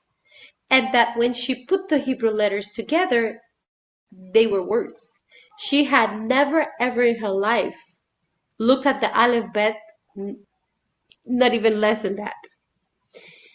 And when, that's where the science, right? Science and experience. And that's the thing that there, I think, there really should be a study on Anusim, because there is such this, the catalyst that starts a lot of this for a lot of people somehow has come through something that was not from the physical sense. There's a real clear vibration. It's almost like we were tuned and we hit the vibration, but it's nothing you can see. It's nothing tangible. Yeah. No less real, but it's certainly something on a spiritual. Right. And I think that without exception, I haven't met anyone or, spoken to anyone who did not have in some way, shape, or form, whether through dreams, whether through like almost like an explosive physical reaction, right? And this is without exception. I really think that there should be a case study on this, on ancestral memory, on, this vibrational pull. Yes, I am a firm believer of ancestral memory. And even when we think about Torah, we know that Hashem, he said it, that he's a generational God, right? So Hashem himself has written in our cells that ancestry, and somehow our body recalls it. And I love it because I see a lot of, more so than ever today, a lot of Jewish communities studying ancestral memory and genetic memory. And in Israel, this is a thing. And of course, I believe it because we've been dealing with ancestral trauma. Exactly. Right? Exactly. Yeah. We are the people of the traumas. I know. Right? I mean, like for ancestral traumas. And so I believe that there is so much of it that we carry as a people, and as Anusim, we definitely have to deal with that. And part of that learning process that we embark on, like I like to say, my shuva process, like I'm a bad shuva, is that relearning to unlearn, but also while we learn, because Torah, it's decodifying, right. all of kind of like unleashing those locks that were there by trauma and barking instead of meowing. Yes. Right? That in itself, it's a process of kind of like readjusting all of the you know what it is? I'll tell you this, and it's funny because I want to segue, right? Yes. Maybe you think soy un poco ahorita, right? Sí. So I feel like, when it comes to the Anusim, we're talking about vibration and tuning. I feel like because we're all vibrating the same ancestral trauma, we're really tuning into each other. I think what's fascinating is that the next tune is like the Holocaust, the children of the Holocaust survivors, who are starting to vibrate at the same level. And then you have the people who come in from like Syria and Turkey and Persia, and Iran. And it's like this, it's almost like a trauma bonding. Yeah. Right. Because they see, and I did Watchmen 1. I remember, I gave out what they call ARC copies, right? So these are these advanced reader copies. And I gave them a lot to the Rabbanim.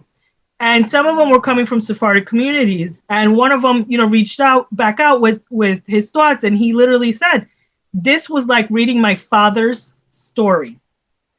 And I never met his father. His father, Alav Shalom, is already passed on to the true world. Never met his father.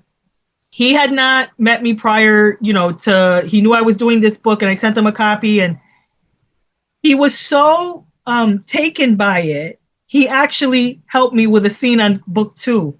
That's how much it resonated with him. Wow. How he thought it was so important.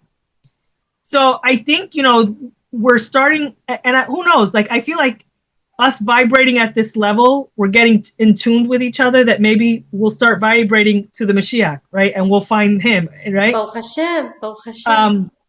But speaking of tune, right? I want to, we have to close out, but I really want to learn more. And I'm sure everybody watching wants to learn about the, Ladino music project. And I want to hear how you started this. What is it? Where's it going? Because it's so fascinating. Ladino itself, I think, is also getting a revival, right? Whether Absolutely. it's through the language, a lot through the music project, because it is very fascinating. And it's emerging. So the Boriken Spharad Ladino Music Project, it's a project that started out, it's very dear to me because it started out from my journey. Right. Because when I remember, and I'm not going to say how many years ago, but at some point during my undergraduate, I had to write an essay. At that time, I was already envisioning going for my master's degree, even though I wasn't anywhere nearby to, near it. And I, as the natural historian and researcher that I am, I was already kind of like delving into flamenco music. I always, like I told you, ever since I think I was born with that in me. It was so much so that when I started singing flamenco professionally, when at the end of the show, there were Spanish people like coming from Spain to watch the show, that they would, when they presented me with my flamenco kind of like pseudónimo, which was La Niña de Cai,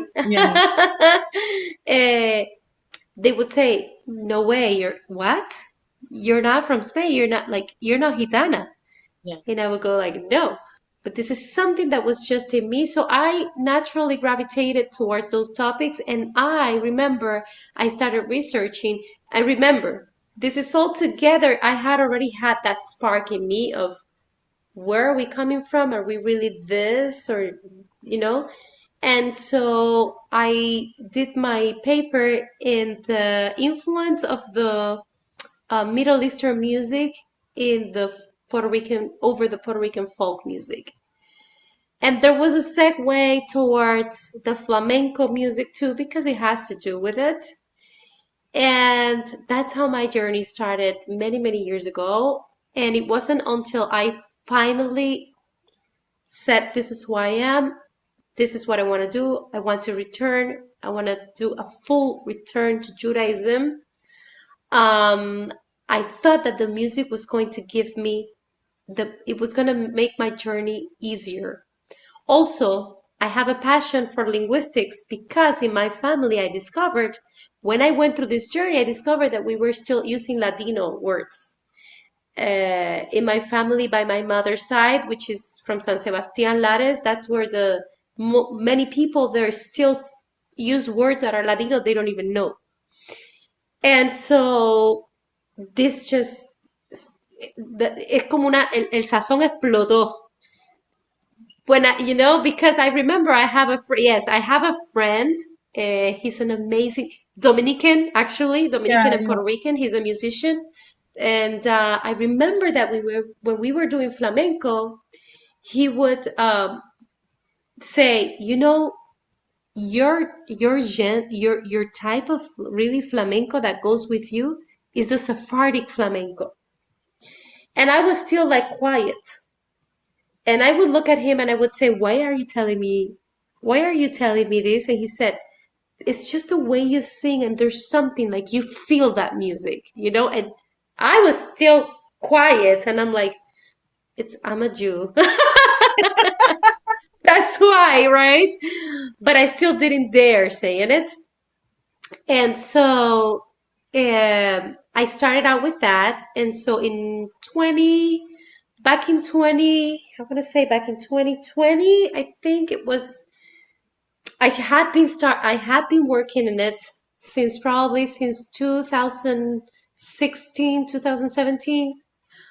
But the first song I gave birth to the first song. It was born on 2020. And it was Avraham Avinu. And that was not the first song that I was going to record. I happened to record that song because the guitar player, who's an amazing Puerto Rican guitar player, amazing, and Anusim too, he said to me, there is this song that is such a beautiful song, and I think it goes really good with your project. I didn't know Avraham Avinu at the time. And he showed it to me, and I said, this is perfect. This is it. This is a song because Avram Avinu, right? And Luz de Israel, and his seeds are like spread all over the world. And we're returning home, and Avram Avinu, it's perfect. And I just love the tune, and so we recorded that. And the project, I wanted really for the project to talk about our story, about our history.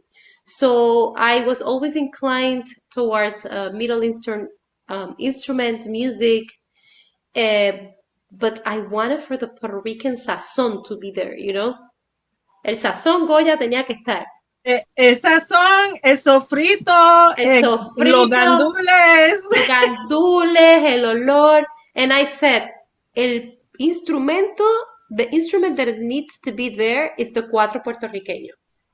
Yeah. And Baruch Hashem, I have this really good friend and colleague, and he's a genius musician, very well known in the folk music scene in Puerto Rico. He doesn't live in Puerto Rico anymore, but his name is probably one of the best cuatro players with an extensive career, and he's living really a legacy in Puerto Rico. Quique Domenech, he actually kind of like made this project his own. And he's kind of like I say to him and his wife, you're the sponsors of my project, because he really saw my intention. And going back to something you said, he told me once, I believe in your project because you are very confident about it. Because you're confident about where you're coming from, and you are so passionate about it that there is no way that it's not going to work out. And that's how it started. And now today, and then from there, I got myself in trouble because as a researcher that I am, I couldn't do this project without research. I like to be responsible, especially if I'm going to go on a public platform. I needed to learn my stuff. So I got so involved. I think that every Anusim who seriously go back to the faith of of our ancestors, to go back to Judaism, it doesn't come without a serious research. I think that we are all researchers. Yeah, I think I think that process is very important. And I think because that also gives you the confidence when you have to go Absolutely. up against people who have claimed to be the experts. Absolutely. It's funny because I will tell you this little thing, and I know that we have to go. We don't want to get people bored, but it's funny because I talked to an authority, and I'm not going to say a name or anything. At the beginning of my research, the early stages of my research, I talked to this authority. Devorah, I have to tell you, I have been very, very fortunate. I have been able to talk to people such as Eliezer Papo, which is an authority in Ladino language. I have been able to be mentored by Edwin Serusi, which is, he's a retired of the Sephardic department of the Jerusalem Hebrew University. In fact, some of my credits are from the Jerusalem Hebrew University. And this I say it very humble. And this I say it with the weight of responsibility, that this is what Hashem allows us to do for our people. Yeah. It's not for us. It really is a privilege. And I was talking to Irene about this. Yeah. It's a And so, privilege. but in this realm, I got to connect with this very important authority, academic authority. And when I told this person, I said to this person, I talked to her about this one song that it's proven to have been a song that we inherited from the Sephardim. And she said, there's no way you don't have that in Puerto Rico. And it went on because we were connected through email. And this person, through email, she literally debated me in a little bit of a very nasty attitude. Yes. There is no way. There is no way. There is no way. And you know what? I said, let us leave it at this. I will write my dissertation. Hopefully you'll get to read it. And this is probably 5 years ago.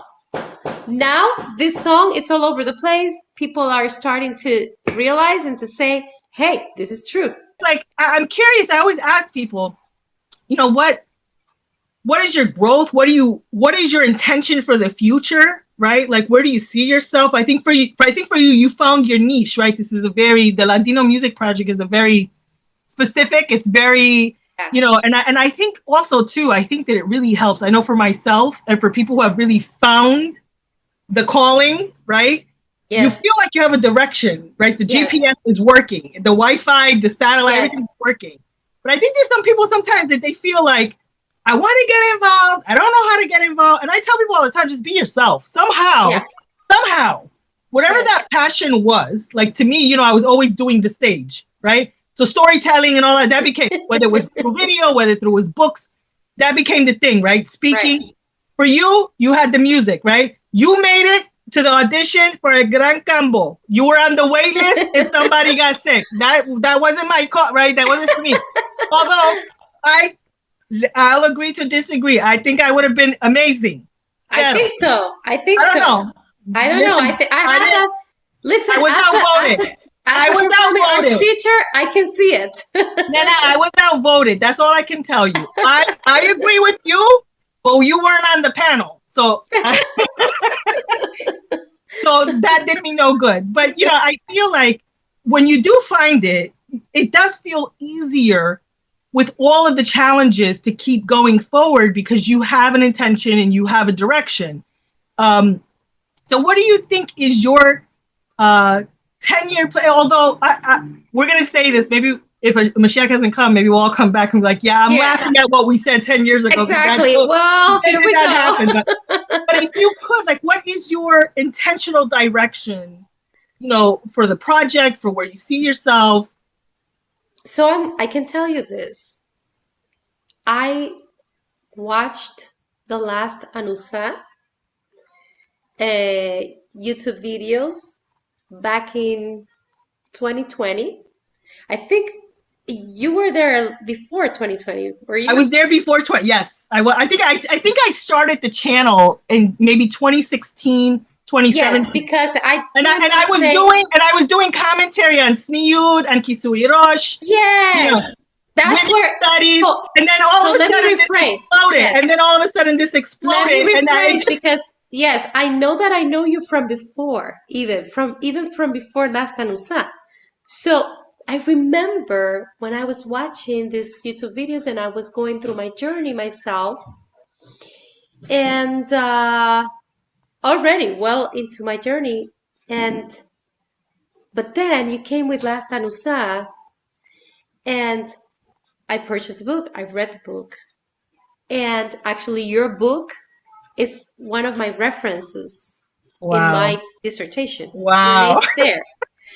So, and I'm thinking about this. My work, it really revolves around the women, our role. And you know that Hasidut says that we are going to be bringing Moshiach, right? It's because of our merits. And, there's a force and it's actually happening right now. There's a force. Women are doing something. And for me to find these key women, and you are included, I do remember that back in the days, fast forward to last Anusa, and I'm watching your interviews with different people, and I'm like, I had already started my project, and I was like, one day I might like to share my story, but then I would back off and say, oh, maybe not. Let's just keep the music. And now, fast forward to today, and I just have to say, and you're totally disappointed, right? Like, you understand why? Yes. No, I'm not disappointed at you. I am actually more encouraged. You're amazing, Devorah. My You God. are a light. I'm going to pay you $20. Don't worry. Okay, she's not paying me. I want you to know this, all of you. I think that what you have done is so amazing that it has given us a lot of like, okay, this is what I want to do. What I do, it came naturally. I didn't pick from a list. It just came naturally to me. And I knew that this is exactly what Hashem wanted me to do. And it's so much so that I was trained in opera.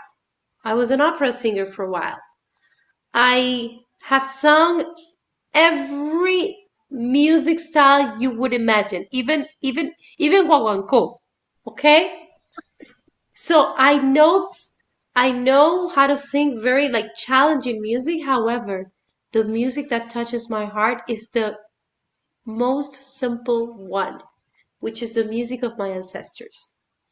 When I understood that I could live without the fuegos artificiales, el sazón de muchas notas, cantando, I understood that this is my calling because there's a higher purpose to it.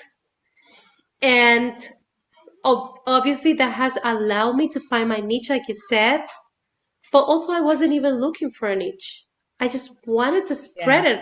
Yeah, and you were being yourself. I was just being myself, and I continue. Yes, right. And I continue to be myself. Now, obviously, we grow, we mature, right, and we gain confidence, and our life changes completely. Especially when you decide to take upon your identity and wear it at a performative level. Oh my God. Then your life changes completely. And that gives you also, it gives you kind of like, I like to use this word, a chutzpah. Yeah, definitely. To dare to do things. So now that I'm daring to do things and I know how important it is, especially for us as a people, I envision that 10 years from now, if Moshiach has not, gathered us before come that, to pick us up. Yes. I don't know. I think, Mamash, I believe he's Sephardic, right? Because él es tarde. Yeah, I am. So I would like for really to be spreading this information out with the same passion that you have done it. That we gathered together at one point, that all of the women that I have met who are, like Jeannie, like Ronit, like you, like all of these amazing lights that are giving us a voice and that are, helping us throughout, that we gather together in a huge symposium and that we can light the fire, Yeah, that would be amazing. And it's not Har Sinai all over again. I know. It might look a little bit like it's almost like Gran Campo, but this time, like, I co-signed that. I'm down for that. I think that's an amazing. Because an amazing vision. I really honestly think that I always tell people this is the most amazing journey of my life, and that I would not trade it for a thing. And that as much as how difficult it has been, and our people have gone through so many things precisely because of how and who we are, in the sense of, yes, we're difficult people many times. There's a lot of division. There's a lot of arguments. I mean, like, Right. that's the philosophy of our faith, right? That's the sazon and the pasión. That's the sazon. That's the sazon. But I have experienced truly, Deborah, and la tortilla se puede virar, because I would ask you, truly, amidst the struggles, I truly feel home. There's nothing like this, being home. And so I envision myself with this vision that Bezrat Hashem, there are more women coming forward, that we all complement each other, because this is the most beautiful thing. Each woman I have encountered, there's not a competition, there's not, in the contrary, each one of the women that I have encountered in my way, we have supported each other. And that's the beauty of Am Israel at the end of the day. And that's the beauty of our work, that we get to encourage others to find their way back home. I think that's so amazing and such a way to end the program today. I want to thank you so much, because one, I promise you I will send the $20. I think what you said was amazing. No! Don't believe her. This is not true. Just want to say, like, I think, I'm really happy to be doing Arroz con Devorah reboot, right? Because I think, I wanted to bring new voices, and not necessarily from Puerto Rico, like people who are probably not necessarily anusin, and I think it's just so important to highlight everyone that gets involved in it, because, it's a team effort, right? To bring unity and wholeness back together. It's like all hands on deck. And I want to take this opportunity once again, I have to tell you, by and large, I have had an amazing reception even before the last Anusat, especially within the Sephardic community, especially within the Haredi community. And I'm so grateful and thankful. And I'm going to include, even some of the Ashkenazim in the Monsey area. They have been so receptive and so supportive, whether it was publicly or privately. And I'm so grateful. There are too many of you to name. And I'm just so grateful for that encouragement. A lot of them who were pushing me out. There was times I probably was like, caramba, I don't know what you got me into, but they gave me so much hizuk. And then hearing even from yourself and from other people, especially this week with, people finally getting through Watchmen Volume 3, que fue como una enciclopedia, Yeah. and just hearing the impact. And I think that, there's so many times in the journey that you are by yourself and you feel quite alone in it. And you don't know, like, you feel like sometimes you're throwing into the void and, but finally the echo is coming back. And I feel like that, Hashem is saying it's on the way, it's boomeranging back. Yeah. And it is amazing because, I think and there was a post that I had put on social media, and I was saying that one of the quotes that really always resonated was from Emerson. And he said that another life has lived easier, has breathed easier because you lived. That was success. And to hear so many people like yourself saying, I saw you and you gave me this, and whatever it was that helped them in their own journey. I've had people that have said, we have returned, who have had children and said, these children are your children, right? Yeah. Like, yes. I can't tell you like what that does, because it really pushes you through that dark time, that time that you're holding on by a thread. It's all of those thank yous and I was saying to Ronit, sometimes it feels like a thankless job, and I really, maybe I take that back, because I'm listening to it and I'm hearing it, and it's amazing, and I think that is a gift from Hashem. Yeah. To see in your lifetime, it's why when you give tzedakah, when you give it to somebody, one-on-one, it means so much more because you see the immediate impact. You see the immediate reaction. Right. Yes. You, instead of just giving to some random charity, Yes. which who knows where that's going to. Yes. You know, and I feel like that this, you know, in giving so much of your time and your life into this to help someone else, whatever it is that they need it has given me so much more. So I think in the end, it's not me that helped you guys. It's you guys that helped me, you know? And I'm sorry. I'm telling you, it's like I'm very, this week I'm very emotional just with everything. No, and you know what, Devorah? I'm listening to you, and I know that we're wrapping up, but I think this is very important. And this is part of our culture too. We start saying goodbye in the kitchen, and we're still in the parking lot, and we're saying goodbye. Okay, so just so you know. I believe, and this is what I think, that each one of you who has paved the way, whom I call the forerunners, there are a lot of people. Let's be honest. Yes, there are other people who have decided to return. In fact, I know a couple of people who actually live in Israel who were public figures in Puerto Rico. Right. And they made a full return, and they made aliyah. Right. But they decide to keep it for themselves, and that's okay. It's okay. That's their journey. But when Hashem gives you that homework, Right. ay, oy vey. Oy, boy. Oy baboy.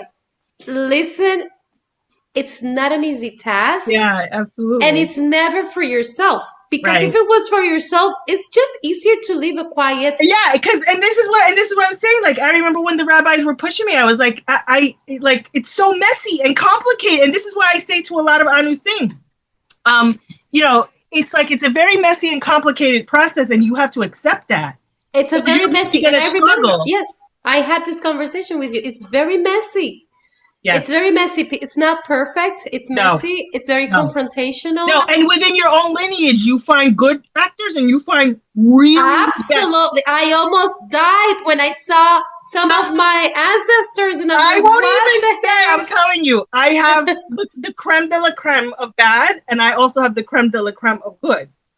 Yes. There's always that balance, you know. So, but such is life, you know, and such is Israel. That's when we read the story of our forefathers, it was not easy. It was a mess here and there, right? And what they were able to accomplish amidst themselves, that's what speaks of humbleness and surrender to Hashem. Yeah. So here we are, and Devorah, I really just wish for you.